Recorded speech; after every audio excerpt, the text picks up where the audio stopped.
Muy buenos días a todos, a todas, los hermanos, las hermanas que me escuchan. Soy Ramón Guzmán, soy diácono de la Iglesia Católica y durante mucho tiempo he sido profesor catedrático en la Escuela de Derecho de la Pontificia Universidad Católica de Puerto Rico. Y hoy pues estoy realmente feliz de poder compartir con ustedes este momento, de poder encontrarme con ustedes a través de estos medios que hemos ido conociendo como con mayor intensidad durante estos días, por lo menos ese es mi caso.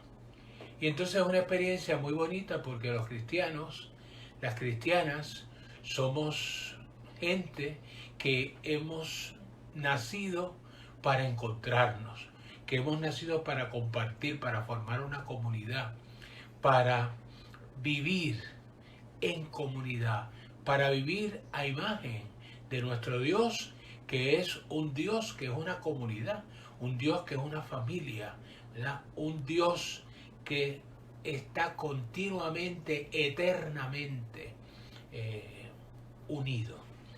Y tan unidos que por eso son solo uno, que son tres personas. Y entonces esta oportunidad es para yo compartir con ustedes, como me han pedido, una reflexión sobre las 7 palabras que pronunció el Señor desde el árbol de la cruz, ¿verdad? Que es un árbol y que es también una cátedra. Desde allí el Señor dictó unas palabras que se pueden convertir para nosotros en una experiencia, en una guía y en una manera de darle sentido a nuestra vida. Eso es lo que le llamamos las 7 palabras.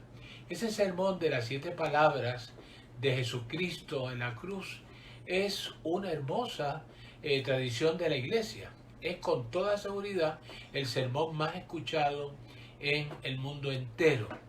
Por eso yo felicito a la universidad por este esfuerzo, ¿verdad? No porque me hayan invitado a mí, pero sí por el esfuerzo de que durante este tiempo y durante este día podamos hacer esta reflexión, que podamos vivir nuevamente esas 7 palabras. ¿Por qué? Porque forma, constituye una tradición de la iglesia y también constituye una tradición importante de nuestra patria.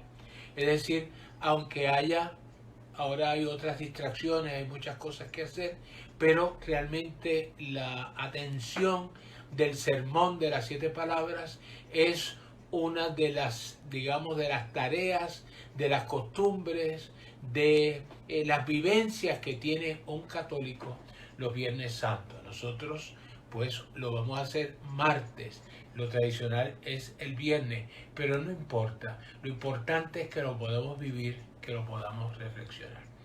Y además, este sermón de las 7 palabras, o mejor dicho, las 7 palabras en sí mismas, tienen la entrañable peculiaridad de convertir el Evangelio en uno solo.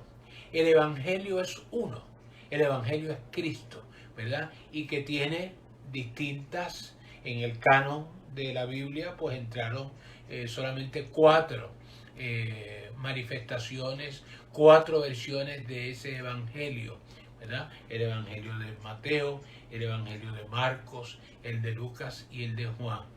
Son 4 visiones distintas que corresponden a necesidades distintas de las iglesias que esos evangelistas ayudaban, acompañaban en su proceso de conversión. Y aunque el Evangelio es uno, pues hay detalles distintos en uno y en otro. ¿Qué pasa? Que las 7 palabras no están todas en una versión de, de esos evangelios, sino que tenemos una que proviene de Mateo y de Marcos, que es la cuarta, de San Lucas son la primera, la segunda y la séptima, y Juan aporta la tercera, la quinta y la sexta. Entonces es increíble y es maravilloso también cómo se juntan esas palabras que tienen un sentido de plenitud. Saben que ese número 7 también es un número de plenitud, es un número importante. Es como si en esos 7 palabras pudiéramos recoger la enseñanza completa del Señor. Eso es mucho decir, pero es una manera de verlo. Lo que llamamos las 7 palabras, en realidad, más que palabras, son frases, y yo diría más que frases, oraciones completas. Por ejemplo, tengo sed no es una palabra, son dos términos, son 2 palabras. Pero no solamente es una frase de 2 palabras, es una oración de 2 palabras. Tengo sed es una oración completa, ¿verdad? Que escuchadas con detenimiento se convierten en un gran discurso que puede ser escuchado en distintos tonos y con ecos diversos. Es decir, que se le pueden dar enfoques distintos a estas palabras. No hay una sola visión. Es decir, que cada predicador, cada persona que se acerca a estas palabras con la intención de meditarlas, de vivirlas y de compartir con otros su experiencia, es un sermón distinto, una reflexión distinta, una visión distinta. Es decir, que hay mucha riqueza en esas expresiones que llamamos las 7 palabras. Y cualquiera de quienes nos hemos encontrado aquí para compartir ahora puede sentirse como el destinatario de estas palabras. Estas palabras no solamente recogen, digamos, la propuesta de vida que nos hace Jesús, sino que también recoge a cada uno de quienes escuchan esta propuesta. Por eso es que digo que quienes nos hemos encontrado aquí podemos sentirnos como el destinatario de esas palabras desde su propia perspectiva, Cualquiera de nosotros puede ser un soldado romano para quien Jesús pide perdón en esa primera palabra, ¿verdad? Cualquiera de nosotros puede ser un Dimas, aquel delincuente que se compadeció de Jesús y se arrepintió de su delito. Cualquiera de nosotros puede ser María, aquella mujer callada y fuerte que la historia la llama a sufrir un gran dolor y lo vive en silencio ante la cruz. Cualquiera de nosotros puede ser un Juan, el discípulo de Jesús que recibe el encargo de ocuparse de María. Cualquiera de nosotros puede ser un hombre o una mujer que como Jesús sufre soledad, sufre traición, sufre tristeza. Puede ser una persona, cualquiera de nosotros, que tiene sed de vivir una dimensión nueva y distinta, de vivir la vida con unos cánones distintos, con una orientación distinta, ¿verdad? Alguien, cualquiera de nosotros puede ser, que ha ido dando bandazos por la vida y quiere por lo menos completar un proyecto o realizar un sueño. Y podemos ser un ser que está agotado, cansado y que quiere aceptar la invitación de Jesús a que todo se lo confiemos al Padre. En tus manos, Señor, encomiendo mi espíritu. Yo simplemente, en la mañana de hoy, quiero presentarles la manera en la que hoy escucho el discurso de Jesús, como les decía, desde la cátedra de la cruz, y cómo ese discurso significa no el lamento de un hombre abusado y abatido, sino el llamado a convertir sus palabras en palabras de vida, en palabras que nos pueden ayudar a caminar nuestra peregrinación en este mundo. Son palabras que están proferidas muy cerca de la muerte, que están proferidas muy cerca del abismo, muy cerca, como dice la literatura judía, muy cerca de la fosa, pero también muy cerca de la vida. Entonces podemos acogerlas en nuestras entrañas, en nuestra interioridad y convertirlos en un móvil, ¿verdad? En una especie de combustible que mueva nuestra vida, la vida esa que nos ha tocado vivir. Bueno, pues eso, no sé con cuánto éxito pueda lograrlo, pero es lo que me gustaría compartir con ustedes en esta mañana. Y empezamos, además de compartir, digamos, mis impresiones, también vamos a aprovechar y vamos a tener unos momentos, unos pequeños segmentos de oración. Así que vamos a hacer uno de esos primeros segmentos, una primera oración que nos introduzca y que nos lleve, que nos conduzca a la reflexión. Invocamos también al Espíritu Santo para que venga sobre nosotros, para que venga sobre mí, que les estoy hablando, para que venga sobre mí, para que me dé inspiración, para que me produzca inspiración y me produzca también sabiduría para poder compartir adecuadamente con ustedes. Y también que el Espíritu Santo se derrame sobre ustedes para que puedan, no solamente por lo que yo diga, sino también por lo que el mismo Espíritu les vaya diciendo a ustedes, puedan tener una experiencia adecuada, una experiencia hermosa, ¿verdad?, de estas 7 palabras que el Señor nos regala en el día de hoy. Oremos.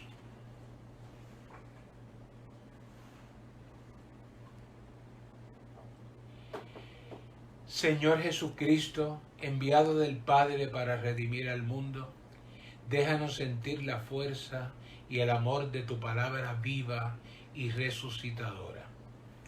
Envía tu Espíritu para que nos permita comprender la riqueza del mensaje que nos enseñas desde la cruz, desde el árbol santo que marca para siempre a tu prole. Bendice a este siervo tuyo y a todos los hermanos y a todas las hermanas que han llegado hasta aquí, no para escucharme a mí, sino para escucharte a ti. Sensibilízanos para que no temamos al dolor que en ocasiones la vida presenta. Ayúdanos a ofrecer ese dolor nuestro generosamente al Padre como un signo de nuestro amor insuficiente pero sincero. Te lo pedimos por tu cruz y tu resurrección. Amén.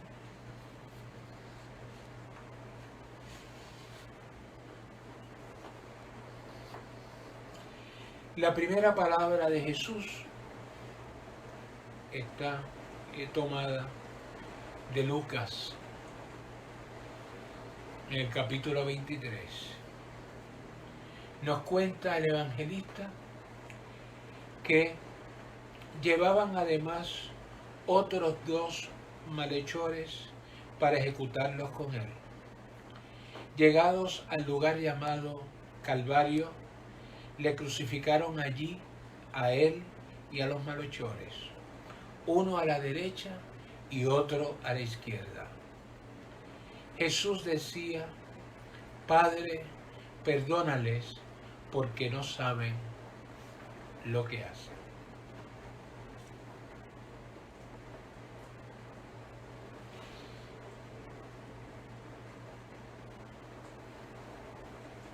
La salvación requiere de diversas maneras.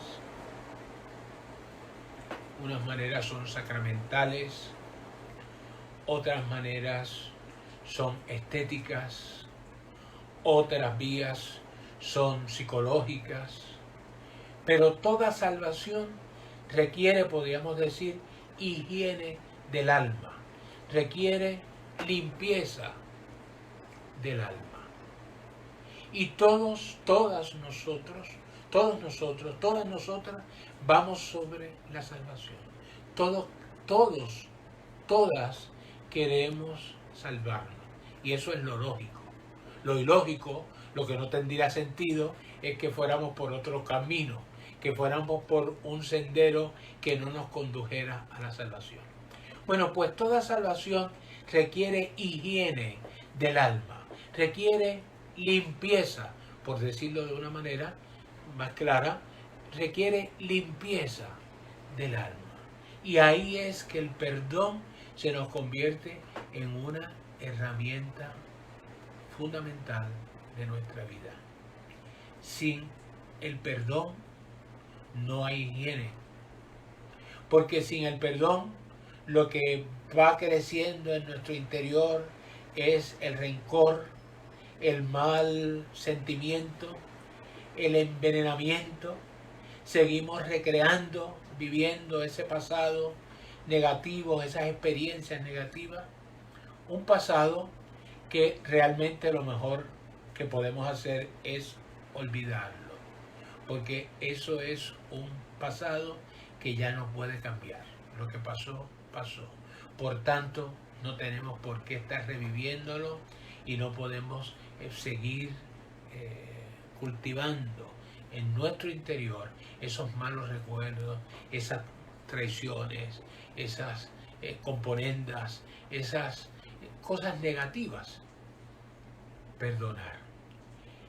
Por eso es que el alma de Jesús, que es el alma de un hombre tan bueno y tan generoso, en este primer momento en que habla desde la cruz, lo primero que pide es perdón.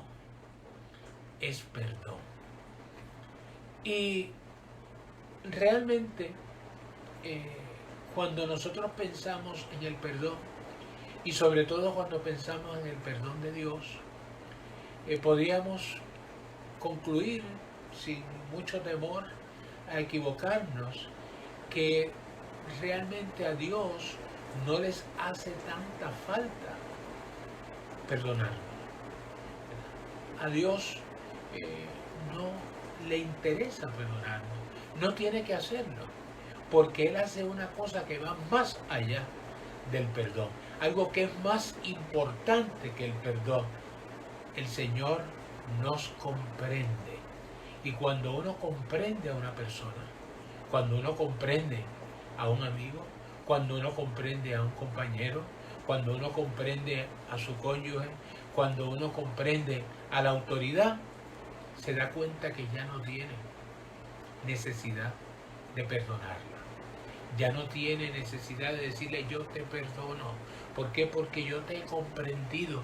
Y porque como yo te he comprendido, pues tú no me has molestado, tú no me has causado un mal, tú no me has causado una angustia, tú no me has causado una tristeza. Simplemente yo te comprendo. Bueno, entonces fíjense que Jesús, la primera palabra es una palabra que pide perdón. Padre, perdónalos porque no saben lo que hacen.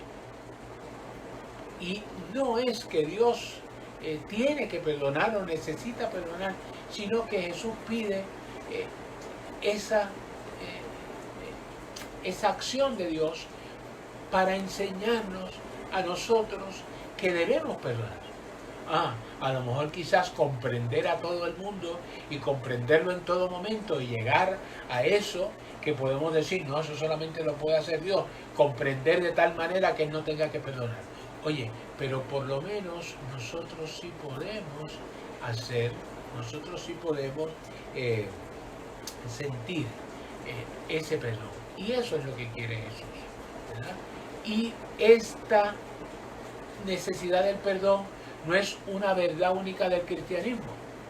También lo saben los profesionales de la conducta. Hoy día podemos saber que el perdón es una manera de rehabilitar las víctimas de un delito, las víctimas de un mal muy grave, no comienzan a recuperarse, no comienzan a rehabilitarse, no empiezan a dejar de ser víctimas hasta que no perdonan al ofensor, hasta que no perdonan a la persona que podamos decir le hizo un daño, ¿verdad? Es decir, que el perdón es una manera de rehabilitar no solo al delincuente, sino a todas las personas con quienes nosotros convivimos, ¿verdad? ¿Por qué? Porque el perdón nos ayuda, en una actitud de perdón nos ayuda a ver de una manera distinta a los demás. Y esto nos ayuda también a ser distintos, a vivir renovados. Es decir, que no quedamos encerrados, en una visión permanente que lo que hace es que nosotros convirtamos a las personas en cosas, ¿verdad? Por eso es que tenemos experiencia y conocemos a las personas y muchas veces decimos el adagio aquel, ¿verdad? Te conozco, bacalao, aunque vengas disfrazado. Es una actitud de no perdonar. Es una actitud de no ver en el hermano, al hermano, una cosa buena, una cosa nueva. Y mientras nosotros no veamos una persona nueva en el hermano, en la hermana, no podemos avanzar, no podemos caminar. Por eso es que es tan importante que nosotros escuchemos al Señor en esta mañana, pidiéndole al Padre que nos perdone porque no sabemos lo que hacemos. Fíjense que es una actitud, sí que habla de perdón, pero es una actitud de comprensión. Perdónalo, Señor, e inmediatamente la justificación, porque no saben lo que hacen. Como diciendo, si lo supieran, no lo haría. Y así el Señor nos justifica, ¿verdad? Con estas palabras, con esta primera palabra tan hermosa.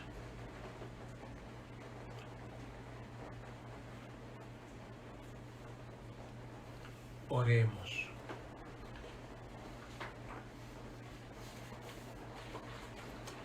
Señor Jesús, concédenos la gracia de tener un corazón comprensivo y presto al perdón.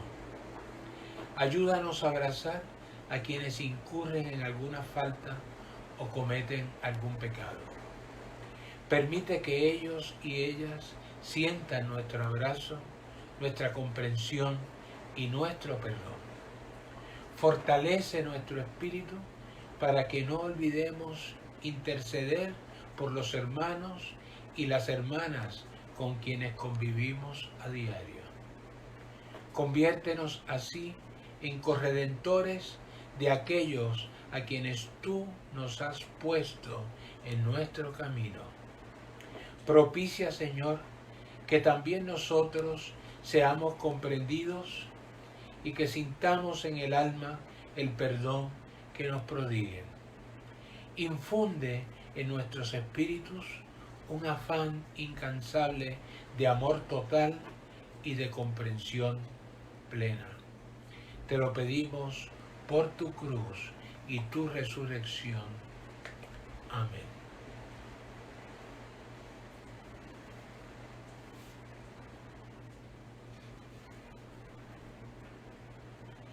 La segunda palabra está tomada también del Evangelio de Lucas.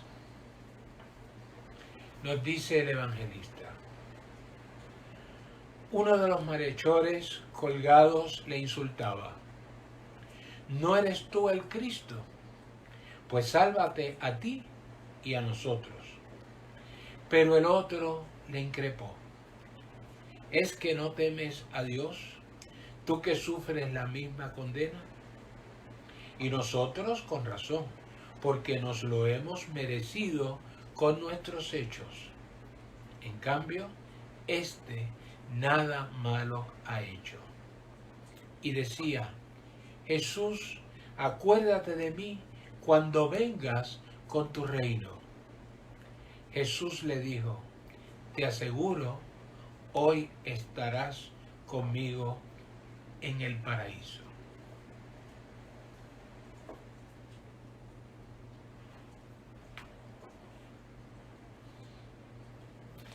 Es muy sorprendente que en esta perícopa evangélica,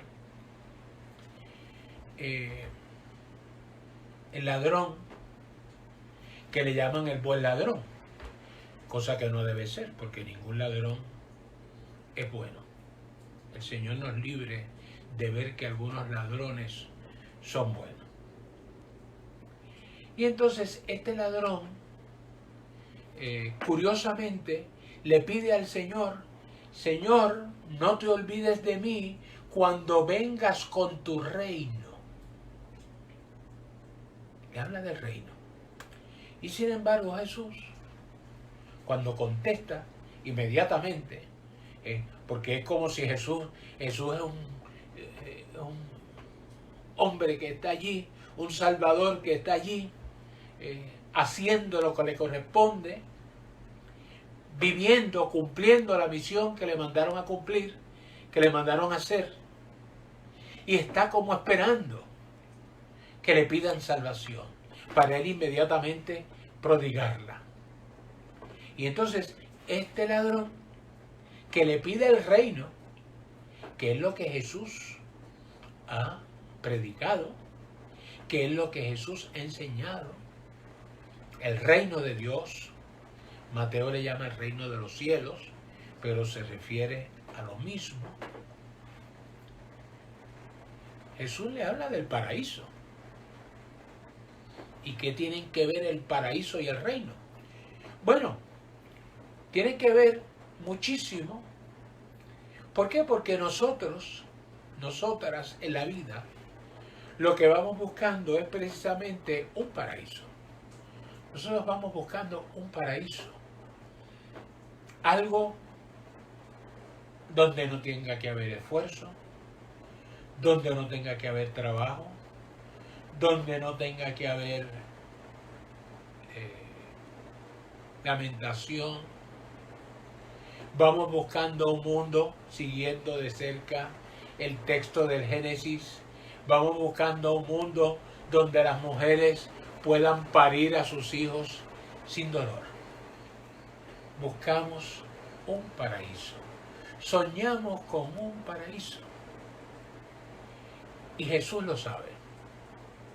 Jesús sabe que este ladrón también está buscando un paraíso. Entonces, aunque le habla del reino, que es de lo que Jesús ha hablado, Jesús, que siempre contesta las cosas distintas, siempre contesta una pregunta distinta de la que le hacemos, porque Jesús siempre nos lleva por un camino distinto del que nosotros queremos ir. Y como las preguntas dirigen un poco la respuesta, Jesús es un gran maestro de contestar la pregunta que no le están haciendo, pero que es la pregunta pertinente. Entonces Jesús le dice: hoy estarás conmigo en el paraíso, en el Edén, en ese lugar del sueño, en ese lugar donde no hay dolor, en ese lugar donde no hay pena, en ese lugar donde no vamos a tener, ¿verdad?, preocupaciones, porque ahí en ese paraíso no hay que preocuparse por la diabetes, no hay que preocuparse por la presión alta, no hay que preocuparse por los triglicéridos. Allí no hay ningún dolor, allí no hay ningún lamento. Bueno, pues, ¿cuál es la relación entre reino y paraíso? Realmente Jesús le está diciendo a Dimas, este ladrón, y en la persona de Dimas a todos nosotros, que su reino es el restablecimiento de aquel paraíso que Dios construyó para nosotros, y que nosotros, por actitudes negativas, nos alejamos de ese paraíso. A fin de cuentas, no hay una gran diferencia entre el reino de Dios y paraíso, porque aunque la expresión reino de Dios es una expresión un poquito difícil explicarla desde el punto de vista teológico, ¿verdad?, porque hay muchas visiones y hay muchas versiones de lo que eso significa, pero realmente hay algo que está claro: que el reino de Dios es Dios mismo. Jesús es el reino. Donde está Jesús, allí está su reino. Por eso en el Padre Nuestro es: venga a nosotros tu reino. Es: ven tú mismo a nosotros, Señor. Y eso es lo que concede El Señor esa tranquilidad le da paz, ¿verdad? Le da consuelo. No te preocupes, hoy mismo estarás conmigo en el paraíso. Hermanos, hermanas, entrar en el paraíso es tan fácil como nos lo demuestra este ladrón. Un requisito, un solo requisito: querer entrar en él, querer llegar a Jesús y convivir con él para siempre.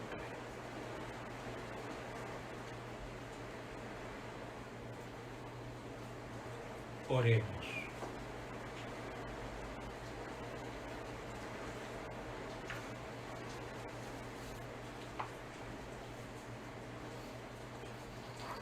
Cristo Jesús, tú que sufriste el tormento de una cruz inmerecida, tú que padeciste el dolor en tu cuerpo y en tu alma, tú que afrontaste la burla y el desprecio, acepta nuestro arrepentimiento.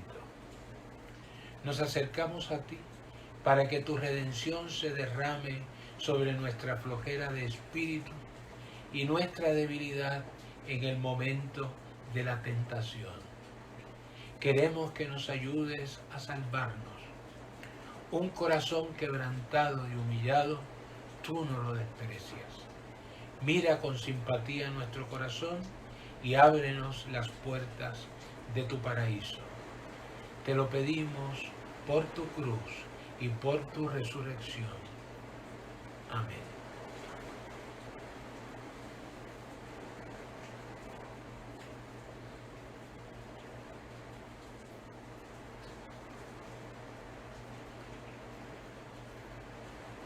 La tercera palabra está tomada del Evangelio de Juan. Junto a la cruz de Jesús estaban su madre y la hermana de su madre, María, mujer de Cleofás, y María Magdalena. Jesús, viendo a su madre y junto a ella al discípulo a quien amaba, dice a su madre: mujer, ahí tienes a tu hijo. Después dice al discípulo: ahí tienes a tu madre. Y desde aquella hora el discípulo la acogió en su casa.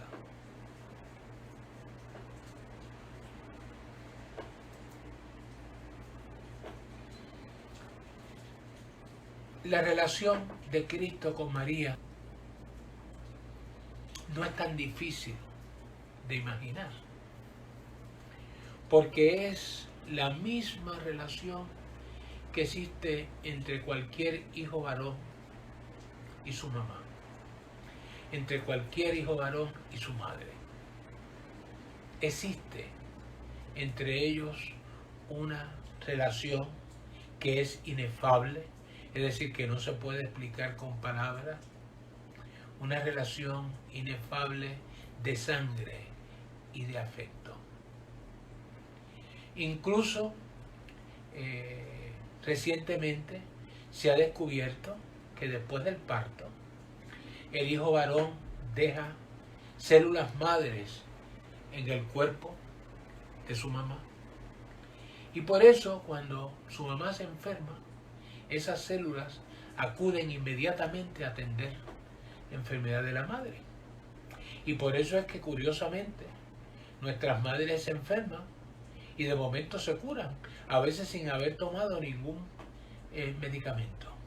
Y es que siguió el hijo, de alguna manera, podríamos decir, nunca salió totalmente del vientre materno, sino que siempre quedó algo de él en la madre.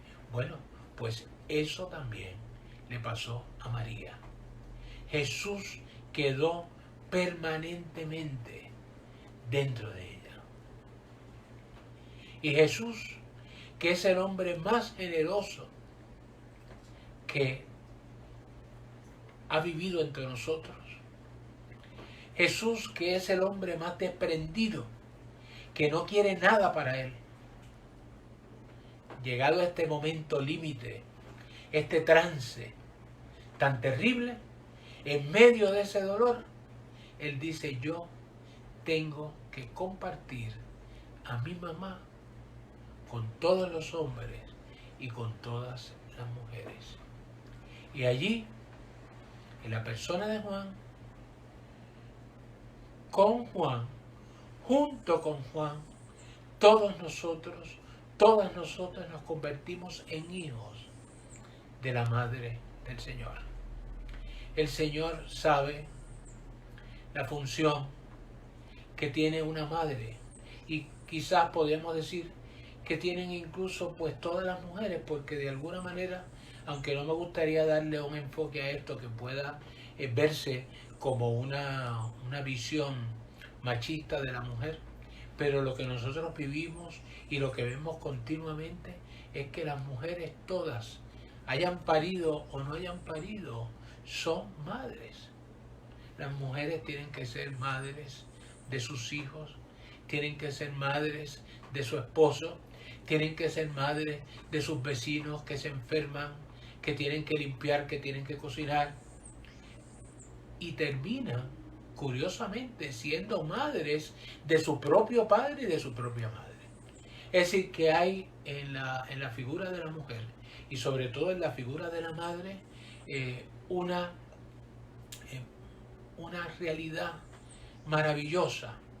Y Jesús lo sabe, porque aunque las escrituras no nos dicen exactamente cómo fue esa relación, yo quiero imaginarme que Jesús era un muchacho cariñoso, un muchacho amable, un muchacho tranquilo, que María pudo disfrutar de su presencia, pudo disfrutar de su voz. Y todo eso se recoge en este momento. Tanto ha impactado esa figura de María en la mente y en el corazón del Señor, que no deja pasar en un momento de dolor como el que está sufriendo, como el que está viviendo, de compartir su madre con nosotros. Agradezcamos al Señor tanta generosidad, tanta bendición, y démosle gracias por haber compartido con nosotros a María.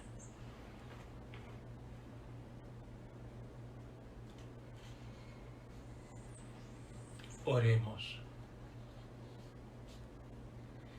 Jesucristo, Señor nuestro, tú que naciste de una mujer a quien convertiste en el primer sagrario, de una mujer en cuyo vientre la palabra del Padre se hizo carne y habitó entre nosotros, de una mujer de cuyo corazón nació el Evangelio, te damos gracias porque desde el altar de la cruz la constituiste en madre de todos los hombres y de todas las mujeres.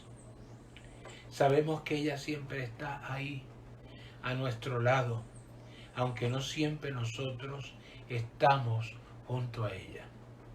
Por eso te suplicamos de todo corazón que así como tú dormiste confiado en su regazo, tengamos la confianza de acercarnos a ella y poder sentir la dulzura de su voz y el calor de su corazón. Te lo pedimos por tu cruz y tu resurrección. Amén.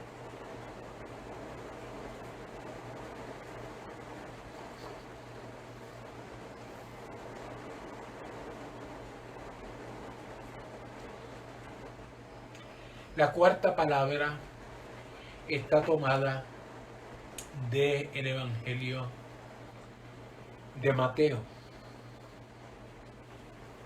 Nos dice, y alrededor de media tarde, clamó Jesús con fuerte voz, Elí, Elí, lema sabactani, esto es, Dios mío, ¿por qué me has abandonado?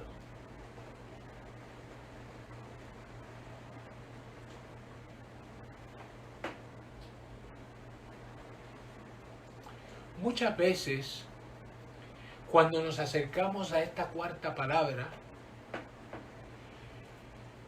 podemos tener la tentación de querer justificar a Jesús, de que Jesús, siendo quien era, siendo el Hijo de Dios, un hombre que tenía una plena conciencia de lo que estaba haciendo, tuvo un momento de flaqueza, como que tuvo un momento de debilidad. Y entonces como que para salvarlo queremos comprenderlo. Pero eso no hace falta. Eso no fue lo que pasó. Eso no fue lo que ocurrió. Cuando Jesús dice esa palabra o pronuncia recita ese salmo, porque es un salmo lo que él ha empezado a rezar. Dios mío, ¿por qué me has abandonado? Así comienza el Salmo 21. Jesús, en medio de tanto dolor, de tanta tristeza, comienza humildemente una oración. Si nosotros vamos a ese salmo y lo leemos completo, vamos a ver que esas palabras que podemos decir negativas de su inicio se convierten en un canto de esperanza, se convierten en un himno de confianza en Dios. Claro, el Señor ya estaba tan cansado, el Señor ya estaba tan agotado, tan terrible. ¿Cuánto tiempo llevaba ya sin dormir? ¿Cuántos golpes había recibido? ¿Cuánto peso habría tenido que cargar? Su cuerpo ya estaba deshecho. No podía hacerlo. Y entonces se queda en en esos versos iniciales del Salmo 21. Señor, Dios mío, ¿por qué me has abandonado? Es bien interesante para nosotros que estamos viendo estas palabras de Jesús como palabras de vida, apreciar cómo el Señor, en un momento tan terrible, tan difícil, no se olvida de la oración. Él podría decir, yo estoy aquí donándome, yo estoy aquí dando mi sangre, derramando mi sangre. Ya yo he cumplido lo que tenía que cumplir. Pero no. Él nos sigue diciendo, sigue enseñando que la oración es fundamental en nuestra vida. ¿Por qué? Porque sin la oración no podemos vivir plenamente. Dios nos creó. No solamente nos creó, sino que se nos reveló. Él pudo crearnos y no revelársenos. Se nos reveló. O sea, le dice, aquí estoy yo, que soy tu Dios. Y no solamente eso, sino que le dice, yo soy un Dios que te he creado y que quiero seguir hablando contigo.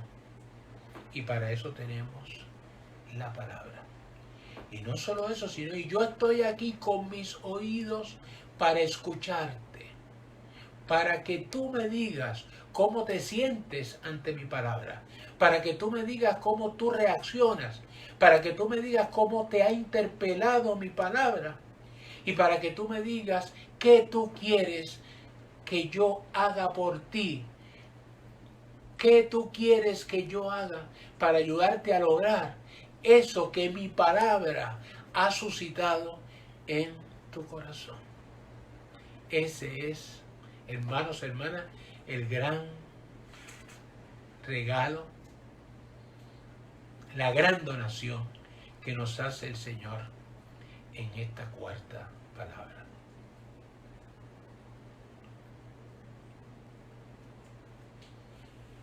Oremos. Hijo amado del Padre Eterno, quien te envió para que nos reconciliáramos con Él, Nunca nos dejes solos, como muchas veces nosotros te abandonamos a ti. Como acompañaste a tus discípulos en la calzada de Emaús para explicarles la Escritura y te quedaste con ellos para partirles el pan, déjanos sentir el mismo ardor que ellos sintieron en su corazón. Como a ellos, ábrenos los ojos con tu presencia fuerte y suave. Permítenos aprender a saborear el gusto de hablar contigo. Queremos que tú sientas lo mismo que sentiste cuando Pedro te dijo: Señor, tú sabes que te amo. Te lo pedimos por tu cruz y tu resurrección. Amén.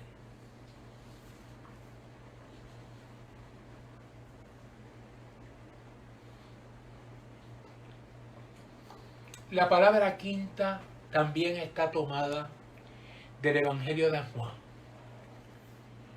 Nos narra el discípulo amado lo siguiente: después de esto, sabiendo Jesús que ya todo estaba cumplido para que se cumpliera la Escritura, dice: tengo sed. Había allí una vasija llena de vinagre. Sujetaron a una rama de hisopo una esponja empapada en vinagre y se la acercaron a la boca.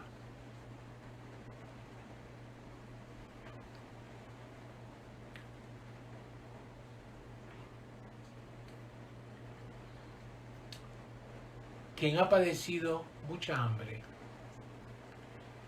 o quien ha padecido mucha sed, sabe, no digo yo que eso sea bueno, pero sabe que llega el momento en que el hambre empieza a dejar de sentirse y que llega el momento en que la sed empieza a dejar de sentirse. Y yo pienso que ya ese momento para Jesús había llegado. Ya Jesús no tenía hambre. Ya Jesús no tenía sed. Lo que profiere, lo que dice, no está orientado a que le acerquen ni el vinagre, ni agua, ni nada. Lo que significa claramente es: yo tengo sed de ustedes. Yo vivo por ustedes. Lo que yo hago para quien tiene sentido es para ustedes. Esa es la sed de Jesús. Jesús tiene mucha sed. Jesús tiene mucha necesidad. Y más que para Él, para nuestra convivencia. Lo que nos prodigamos o nos negamos nosotros. Jesús es un hombre solidario y quiere ver en nosotros solidaridad. Quiere ver en nosotros humildad, que nos falta. Quiere ver en nosotros una sed de amistad, de que nuestra amistad no sea por interés, de que nuestra amistad no sea con el importante, con el que lo tiene todo, de que nuestra amistad no sea buscando relacionarnos con el que puede darnos algo. Esa es la sed de Jesús.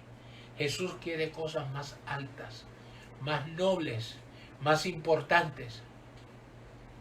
Quiere, como decía, humildad, quiere fraternidad, quiere fidelidad, quiere solidaridad. Por tanto, estamos llamadas, convocadas en el día de hoy a reconocer esa sed de Jesús y a responderle con un corazón genuino y con un corazón generoso y decirle: Señor, yo quiero calmar tu sed. Yo quiero, a partir de hoy, ser más solidario, no con la gente bonita, no con la gente bien vestida, no con la gente que sabe mucho, sino que yo quiero amistad, quiero ayudar, quiero ser solidario, quiero ser fraterno. De todo lo contrario, del más feo, del que tiene menos, del que no tiene ropa bonita, el que no tiene ropa de última moda, del que no tiene un carro presentable e interesante, de unas marcas de esas que nos hacen estremecer. Hoy estamos convocados a decirles al Señor: Señor, yo quiero calmar tu sed.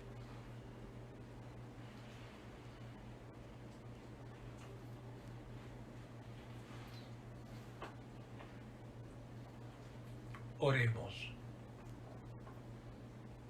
Jesús, fuente del agua viva, del agua que disipa cualquier sed y refresca cualquier calor, serena nuestros espíritus agitados, hidrata nuestros labios secos, instala en nosotros tu manantial de agua limpia y fresca, que tu transparencia y tu pureza se derramen sobre nosotros, apacigüen nuestros instintos y controlen el fuego de nuestras pasiones. Señor, llénanos de ti. Te lo pedimos por tu cruz y tu resurrección. Amén.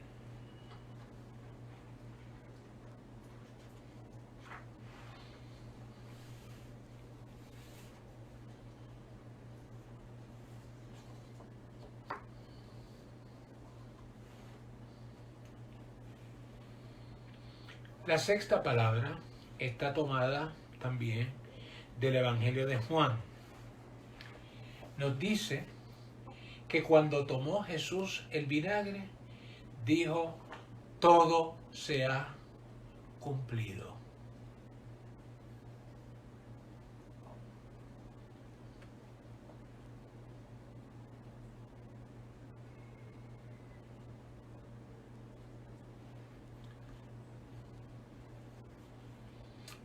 Qué bueno, qué experiencia tan agradable, que cuando llega el día de hacer los pagos, todas esas cosas que tenemos que pagar, la luz, el agua, el teléfono, los celulares que cada vez son más caros, todas esas cosas que tenemos que pagar, qué bueno que podamos pagarlas todas y decir: todo está cumplido, ¿verdad? Quizás podemos utilizar un lenguaje un poquito más jurídico, que también en algunas veces se ha utilizado para ponerle en labios de Jesús. Dice: todo se ha consumado. ¿Qué es consumar el contrato? ¿Qué es consumar la obligación? Cumplirla. Bueno, pues qué bueno cuando nosotros hemos cumplido con nuestro deber.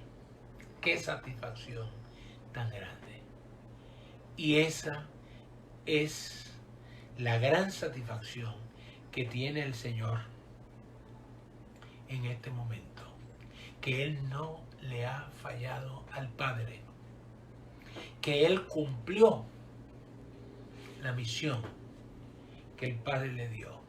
Jesús ha sido un misionero, es decir, un enviado. Jesús no vino porque Él quiso, no vino porque Él quería, sino porque lo enviaron. es un misionero. Y en esa misión él se convierte en un pontífice, se convierte en un puente que nos conduce al Padre, que nos lleva al Padre, que nos vincula para siempre al Padre. Jesús es un sacerdote. ¿Qué hace un sacerdote? Un sacerdote ofrece sacrificios y ofrece oraciones. Por eso todos nosotros somos sacerdotes, por el bautismo, porque nosotros continuamente estamos intercediendo por nuestros hermanos, por nuestras hermanas. Pues Jesús es un sacerdote, pero un sacerdote que se ofrece él mismo como víctima. No es como los otros sacerdotes, que ofrecen algo distinto. Antiguamente pues ofrecían animales, o ofrecían vírgenes, o ofrecían lo que fuera. O como nuestros sacerdotes, nuestros hermanos sacerdotes, que ofrecen el cuerpo de Cristo. Pero Jesús se ofrece a sí mismo. Él es el gran sacerdote, es el gran predicador, es la imagen del Padre, es maestro, dirige, es camino, es vida, es luz. Por eso es que Jesús realmente le dice con toda claridad: sin mí no puede hacer nada. ¿Por qué? Porque Jesús es el que le da sentido a todo lo que hacemos. Por eso Jesús, que ha sido el hombre más humilde, que ha sido el hijo más obediente, que ha cumplido su encargo a la perfección, resucita y despierta en las manos del Padre, que lo recibe orgulloso, lo resucita porque tiene un hijo que ha sabido cumplir lo que el Padre le pidió, lo que el Padre le solicitó. Así que, hermanos, hermanas, nos debemos sentir conmovidos ante esta expresión de Jesús: todo se ha cumplido. ¿Por qué? Porque Él hizo todo lo que tenía que hacer por nuestra salvación. A nosotros nos corresponde ahora decir: Señor Jesús, tú has cumplido y yo acepto lo que tú has hecho por mí. Sálvame, Señor. Oremos.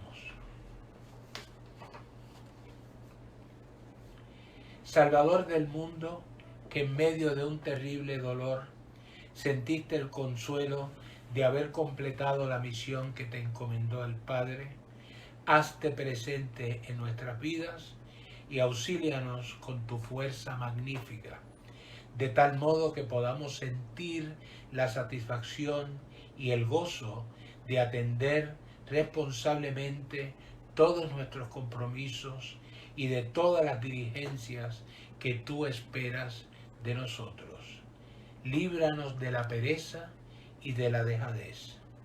Que nos propongamos propósitos altos de perfección y de santidad. Te lo pedimos por tu cruz y tu resurrección. Amén.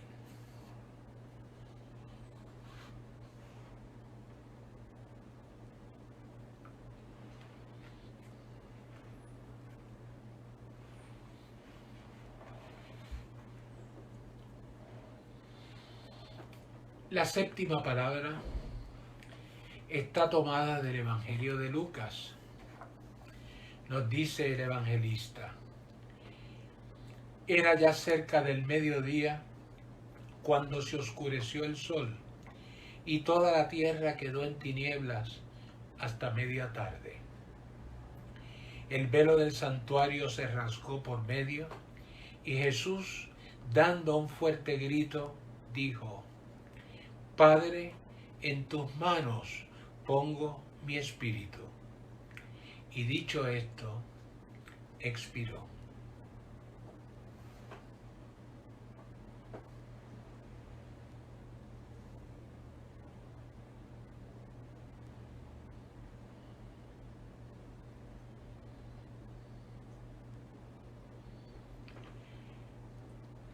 Estas palabras de Jesús: Padre, en tus manos pongo mi espíritu, son palabras que suelen asociarse con la muerte, con el fin. Son palabras que suelen asociarse con la derrota, cuando ya no puedo hacer más, cuando ya no me es posible otra cosa. Señor, en tus manos pongo mi espíritu. Y ciertamente hay realidades, hay fenómenos con los que tenemos que lidiar, que tenemos que tratarnos, que tenemos que enfrentar en la vida.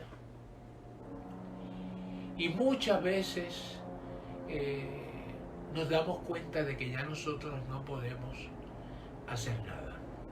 Ciertamente en esos momentos tenemos que coger esa realidad, ese fenómeno, ese dolor y ponerlo en manos de Jesús.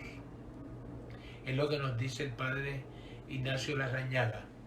Mientras podemos hacer algo para resolver la situación, debemos hacerlo con todo nuestro entusiasmo. Pero cuando ya nos damos cuenta de que eso no es posible, entonces poner en manos del Padre, en manos de Jesús, ese dolor, esa realidad. Pero estas palabras de Jesús pronunciadas en la cruz, realmente no quiero mirarlas, no quiero verlas como palabras de muerte, ¿verdad? Es que hay como unos textos que no sé por qué los católicos tradicionalmente las hemos asociado con la muerte. Por ejemplo, el Salmo 23, ¿verdad? El Señor es mi pastor, nada me falta. Eso es como un texto que lo ponemos en las estampitas que nos dan en la funeraria, ¿sí? Que las convertimos en palabras relacionadas con la muerte. Pues no. Estas palabras: en tus manos, Señor, pongo mi espíritu, son palabras de vida, son palabras de vigor, son palabras de fuerza. Por tanto, las tengo que estar diciendo continuamente en mi vida. Cuando salgo por la mañana a trabajar, en tus manos, Señor, encomiendo mi espíritu. Cuando voy a realizar un proyecto que me han encargado, en tus manos, Señor, encomiendo mi espíritu. Cuando me propongo una tarea y tengo que realizarla y quiero realizarla bien, en tus manos, Señor, encomiendo mi espíritu. ¿Por qué? Porque los proyectos nos salen, los proyectos se nos convierten en realidad en la medida en que nosotros implicamos a Dios en nuestros proyectos. Cuando mis proyectos dejan de ser míos, porque yo los convierto en un proyecto de Dios, porque yo asocio a Dios en lo que yo quiero hacer, entonces tengo que rezar continuamente: en tus manos, Señor, encomiendo mi espíritu. Esta situación difícil que tengo, Señor, voy a atenderla, voy a trabajar por ella, y en tus manos encomiendo mi espíritu. Esta persona que me está molestando, que me está angustiando, que me está desesperando, pero que tengo que seguir bregando con ella, en tus manos, Señor, encomiendo mi espíritu. Todo lo hacemos para ponernos en las manos del Señor. Es decir, que estas palabras no son para la muerte, no las necesitamos. Las necesitamos para la vida. Las necesitamos para ser exitosos en el mejor sentido de la palabra, para salir bien, para poder cumplir, para que podamos decir, como decía el Señor en la palabra anterior, todo está cumplido. Para yo poder decir todo está cumplido, tengo antes que decir: en tus manos, Señor, encomiendo mi espíritu. Así que convirtamos en esta mañana, convirtamos estas palabras del Señor en palabras de vida, en palabras de presencia continua en nuestra realidad, en nuestro entorno, en nuestro vecindario y sobre todo en toda nuestra patria, en nuestro país. Señor, en tus manos ponemos nuestro espíritu, nuestras aspiraciones, nuestros sueños.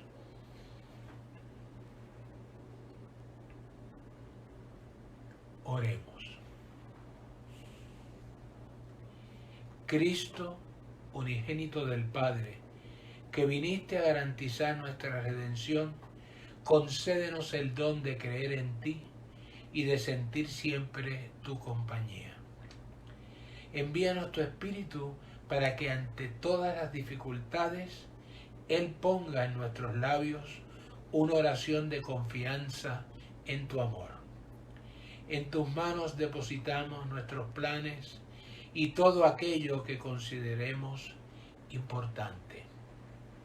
A ti, Señor, confiamos nuestras cargas, nuestras condiciones y enfermedades y muy especialmente nuestro dolor. En tu corazón, Señor, está nuestra vida.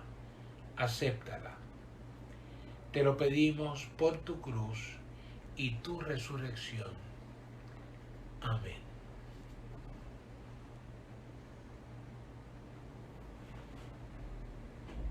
Hermanos, hermanas, así llegamos al fin de esta reflexión que me solicitaron para esta ocasión. Gracias por acompañarme y aprovechemos para vivir una Semana Santa que realmente sea un tiempo de gracia. Así lo tenemos que ver, y el momento en que estamos viviendo como un tiempo de gracia, como un kairos, que es un tiempo oportuno para que Dios se presente en nuestra vida y movernos y ayudarnos y transformarnos. Pero para eso tenemos que tener la disponibilidad. Así que aprovechemos este tiempo de asueto para algunos, para muchos, este tiempo de descanso y de confinamiento. Les deseo a todos muchos frutos buenos de estos días de la Semana Santa, una feliz resurrección. Que el Señor Jesús nos transforme y nos convierta con el ejercicio de sus palabras, nos convierta en hombres resucitados y en mujeres resucitadas.